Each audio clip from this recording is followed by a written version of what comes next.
Ngakak, Nasdem bikin acara kampanye pemenangan Anies di GBK? Loh kok nggak di Cisnis? Takut ambrol ya? Yang buat aja udah make, berarti kan titik.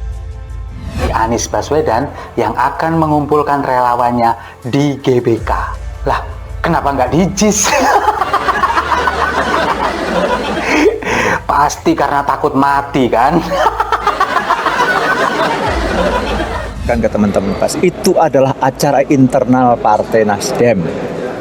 Ingat, pemilu tinggal 8 bulan lagi dan hari ini dengan pemilu yang khas karena apa? Tidak lagi ada incumbent dan sebagainya, maka Nasdem memerlukan konsolidasi lebih dini. Kita ingin mengecek cerita ini itu semakin membuka gitu. Kalau orang yang waras, orang yang sadar kan pasti akan berpikir gitu.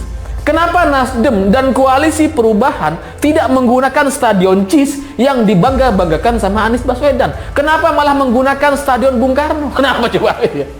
Nggak apa-apa sih, nggak salah juga gitu ya. Tapi kan mestinya gitu ya, sebagai bagian dari perubahan gitu ya.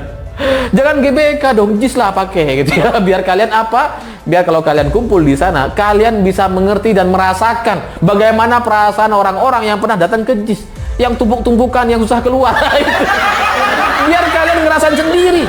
Hai, selamat datang di channel Redaksi Jurnal bersama JJ.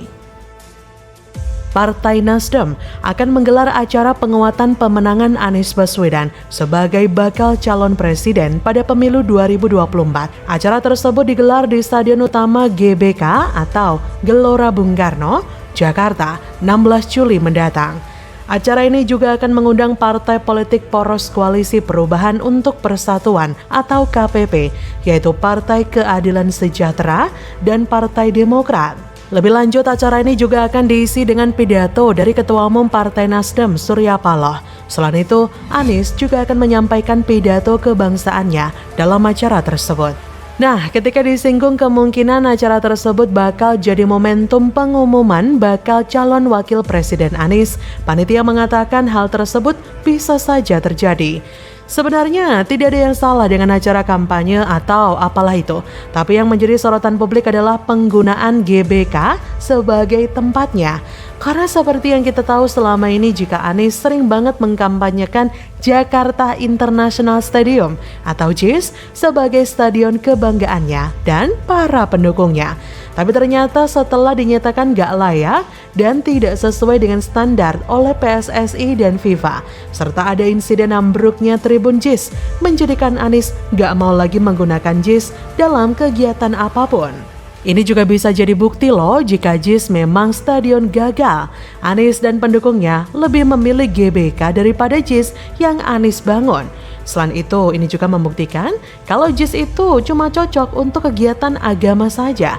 Nah, sampai sekarang aja sertifikat FIFA tidak pernah didapat, tapi ngaku-ngaku punya. Dari dulu Anies dan pendukungnya itu nggak tahu mana batas antara realita dan kebohongan. Soalnya yang busuk itu dimulai dari kepala. Tapi yang dilakukan oleh pendukung Anies tidak demikian. Mereka justru dengan mengirim pesan ada muatan politis yang pada akhirnya publik jadi tergoda untuk mengupasnya serba bernuansa politis. Sejak awal diangkat nama JIS oleh sang pemilik gagasan, ingat saja Anies memang sangat piawai dalam hal pemberian nama yang dibayangkan akan merangsang ingatan untuknya selama mungkin. Ambil saja salah satu contohnya, perubahan nama rumah sakit jadi rumah sehat. Bukankah hal itu akan mengingatkan kita kepada sosok Anies? Meskipun cara kita mengingatnya justru berlawanan dengan tujuan awal dia melakukan perubahan tersebut. Atau ingatan kita pun niscaya terus tertuju kepada jenis alat transportasi yang dimiliki hampir oleh setiap orang. Tak lain tak bukan kaki. Meskipun lagi-lagi ingatan kita bukan karena tingkat pengetahuannya yang berbeda, melainkan karena ketidaklazimannya mengelompokkan sebuah objek sehingga tak pelak membuat seorang guru TK mengoreksinya bahwa kaki bukanlah alat transportasi seperti yang dimuat dalam buku pelajaran anak TK. Nah, kembali ke bahasan tentang JIS. Justru kita mencermati Anies lah yang menyerat wacana tentang stadion buah penamaannya itu bernuansa politis. Jika bukan karena pertimbangan politik, mana mungkin dia repot-repot mengubah namanya sementara yang itu. Bandingkan misalnya dengan Stadion Iwayan Dipa. Meskipun terbukti kemegahannya tidak meningkatkan penilaian pihak perwakilan FIFA yang tidak meloloskannya sebagai stadion dengan standar yang ditetapkan.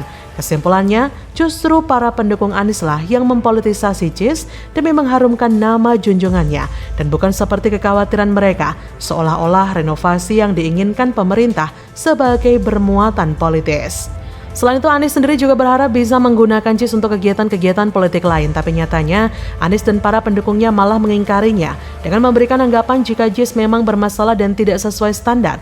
Maka dari itu, Anies dan para pendukungnya memilih SUGBK sebagai venue utama dalam acara penguatan pemenangan Anies sebagai capres. Menjijikkan, bagaimana menurut Anda? Saatnya nanti akan saya sampaikan kesiapan itu. Enggak lama kok, minggu depan. Pak, kemarin kan udah ketemu sama Pak ET, Pak, apa bahasannya? Nanti bareng-bareng sama ET nanti. Ada PR nggak Pak untuk JIS, akses pasti JIS-nya ada PR. gimana Pak? Pasti ada PR. Tapi di Runnya ngomong udah aman untuk Stadium JIS, ya pasti kita akan cek, ya. Yang pasti menjadi catatan kemarin kendalanya itu parkir sama akses penonton yang harusnya ada 4 pintu baru terbuka 1 pintu. Nah ini yang tentu harus kita antisipasi keselamatan daripada supporter. Itu sudah langsung kita desain dan pasti itu sudah layak. Tidak direnovasi, tidak layak untuk dipakai. Sekarang perintah Presiden untuk direhab, renovasi total. Sekarang janji desain 3 minggu, ini sudah minggu kedua, mudah-mudahan minggu 3 sudah selesai, kita akan renovasi. Dapat perintah Jokowi, PJ Heru akan jebol pintu masuk JIS? Stadion yang katanya megah tapi pintu masuk cuma 1? Menteri PUPR sampai geleng-geleng lihat desainnya. Bongkar. Halo, selamat datang di channel Redaksi Jurnal bersama JJ. PJ Gubernur DKI Jakarta Heru Budi Hartono mengatakan akan ada penambahan akses keluar masuk di Jakarta International Stadium. Hal ini dilakukan untuk mempersiapkan JIS jika dipilih sebagai arena pertandingan Piala Dunia U17 10 November sampai dengan 2 Desember mendatang. Akses jalan keluar JIS memang cuma punya 1 pintu dan itu sangat berbahaya. Inilah hasilnya kalau pembangunan hanya mengejar kemegahan saja. Faktor kenyamanan dan keamanan sama sekali tidak dipertimbangkan. Daya tampung JIS bisa mencapai 82.000 penonton, tapi hanya mempunyai kantong parkir sebanyak 1.200 saja. Ini jelas tidak cukup untuk menampung kendaraan yang digunakan oleh para penonton. Memang konsep yang ditawarkan adalah penggunaan transportasi publik untuk mencapai JIS. Penggunaan kendaraan pribadi diharapkan bisa dibatasi dengan penyediaan lahan parkir yang terbatas. Hanya saja konsep ini tidak berjalan lancar. Akses transportasi publik masih belum memadai untuk mencapai JIS. Hal ini menunjukkan jika konsep yang dibawa tidak dieksekusi dengan baik. Akses transportasi publik ke JIS seharusnya dibuat semaksimal mungkin agar penonton mau menggunakannya. Tapi sayang seribu sayang, akses transportasi publik tidak disiapkan dengan maksimal karena lebih mengejar kemegahan bangunan semata. Takutnya nanti kejadian di Kanjuruhan Malang penonton menumpuk bisa terulang kembali. Belum lagi jika terjadi bentrok antar supporter, pasti nyawa jadi taruhannya.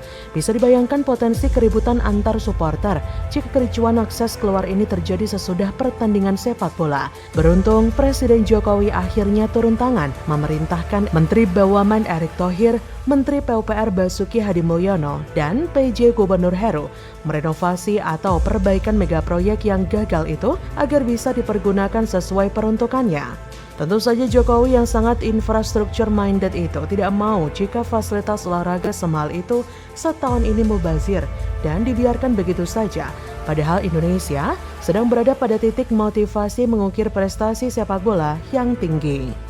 Mendapat perintah Presiden, Menteri PUPR Basuki Hadimulyono dan PJ Heru pun mengatakan siap untuk merenovasi JIS. Menurut dia, akses dan parkir menjadi masalah utama yang perlu diperhatikan dalam renovasi JIS. Namun sebelumnya ia akan berkoordinasi dulu dengan Ketua Umum PSSI Erick Thohir. Tidak diketahui berapa banyak biaya lagi yang harus dikeluarkan pemerintah pusat untuk perbaikan proyek yang dikerjakan Anies kala masih menjabat DKI 1 dan yang dibangga-banggakan oleh para pendukungnya secara membabi buta.